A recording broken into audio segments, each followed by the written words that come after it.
Cross live then to Brussels. Speak to correspondent Maeve McMahon. Maeve, I said first time he's been in public, of course, since these incidents. But it's not about Paris, is it? It's about the shootout that happened there in Brussels.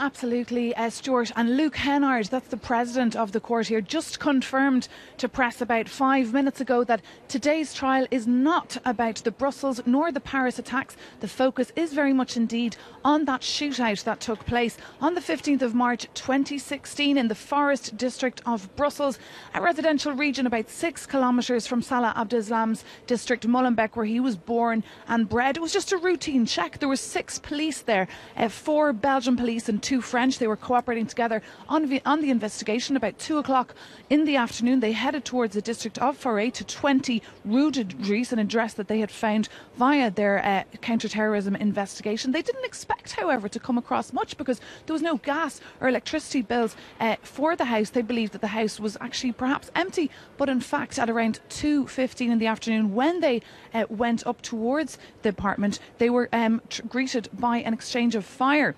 There was a couple of hours then where they were trying to get into the apartment, and in that time Salah Abdeslam and his close friend Sofiane Harari, who's also on trial today in Brussels, managed to escape.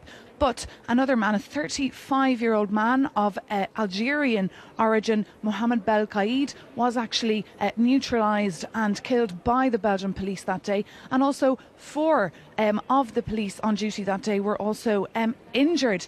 And then, of course, that investigation, where they found, by the way, a book on Salafism, an Islamic State flag, Kalashnikovs and a riot gun, that led as well to finding the fingerprints of Salah Abdeslam. And then that helped, of course, both the Belgian and the French police find Salah Abdeslam 3 days later on the 18th of March at about 4:15 in the afternoon.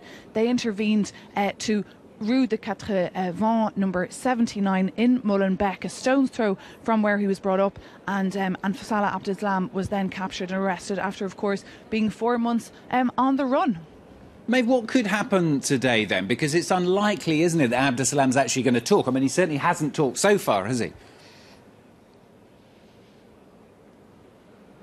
Well, he certainly hasn't, and he's been interrogated some 5 times since he was imprisoned in France back in April 2016. And that's another point that Luke Hennard, the president of the court, just made to press a couple of months ago, that it's his right, it's his fundamental right to remain silent today here during that trial in Brussels. But the hope is, of course, that he will speak. This is a very high-profile, much anticipated trial. As you can imagine, a number of representatives from victims' organisations will be here present at the hearing today. Victims' organisations from both the Brussels and the Paris attacks. They'll be judging today on how Salah Abdeslam reacts. Does he cooperate or not? Does he speak? Because that will set the scene really for how he acts when the trial takes place in the next couple of years in France regarding the Paris attacks. But as I said, a very much anticipated trial here today. There's about 500 journalists expected to cover it. Journalists have been queuing since about 6 o'clock this morning in order to get in. It will take place in a room just behind me, but only 80 people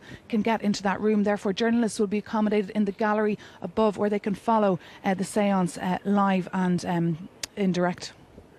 Thanks very much, Maeve McMahon, our correspondent, speaking to us live there from Brussels.